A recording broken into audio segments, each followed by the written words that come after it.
Then the Lord said to Samuel, I am sorry that I ever made Saul king, for he has not been loyal to me and has refused to obey my command. Hey friends, welcome to my Christian comedy channel. I believe God has a sense of humor and we are allowed to enjoy it as we read scripture. There's so many times where I'm reading the scripture and I find it to be hilarious and I'm like, who can I share this with? So I've created this channel so that I can share that with you. If you're interested in learning scripture while seeing the humorous side of God, this is the channel that you want to subscribe to. And if you're looking for more Bible study related content involving inductive studies and interpretations, then you want to check out my main channel. So without further ado, let's have some fun reading scripture. Today we're going to be reading 1 Samuel chapter 15, starting from verse 10, and we will read through to verse 23, continuing from where we left off last week.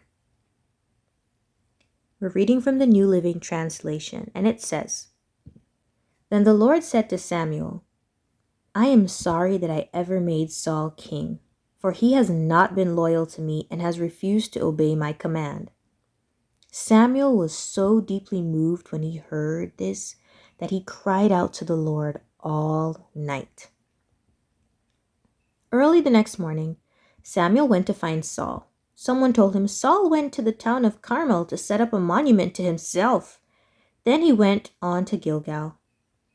When Samuel finally found him, Saul greeted him cheerfully. May the Lord bless you, he said. I have carried out the Lord's command.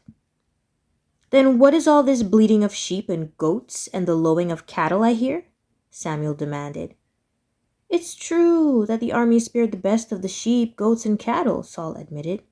But they're going to sacrifice them to the Lord your God. We have destroyed everything else. Then Samuel said to Saul, Stop! Listen to what the Lord told me last night. What did he tell you? Saul asked. And Samuel told him, Although you may think little of yourself, are you not the leader of the tribes of Israel? The Lord has anointed you king of Israel, and the Lord sent you on a mission and told you, Go and completely destroy the sinners, the Amalekites, until they are all dead. Why haven't you obeyed the Lord? Why did you rush for the plunder and do what was evil in the Lord's sight? But I did obey the Lord, Saul insisted. I carried out the mission he gave me. I brought back King Agag, but I destroyed everyone else. Then my troops brought in the best of the sheep, goats, cattle, and plunder to sacrifice to the Lord your God in Gilgal.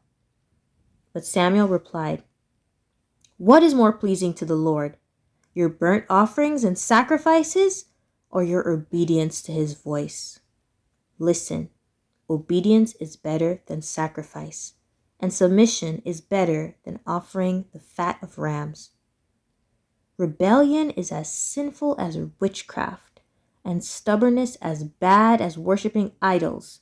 So because you have rejected the command of the Lord, he has rejected you as king. Wow. Saul was so self-absorbed that he thought it didn't mean that much to completely obey God directly, to do what God told him to do. So he thought, okay, well, if I do what God said plus what I feel like doing, as long as I'm doing what he said, I can do whatever I want at the same time. But he didn't understand that it was all or nothing.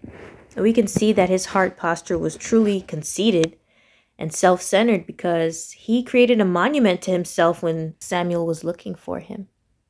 God gave Saul a very big assignment, and he did poorly with it. I hope we learn from Saul and the consequence he's received here by losing his kingship, that God is very serious when he gives us a heavy assignment, and we have to be faithful to do exactly what he told us to do with it in order to keep it, in order to maintain it. God is a God of justice, and he is a God of mercy, but he is not the God to try to trick or to try to play with. Saul had all the excuses in the book, but none of that mattered God was more concerned about his heart posture in disobedience than his reason for disobeying. I don't think Saul is going to take no for an answer here, though. So join me next week to see what he has to say for himself. I hope you enjoyed today's scripture reading. What passage would you like to hear next? I'm already excited about the next one. There's so much more for us to explore together.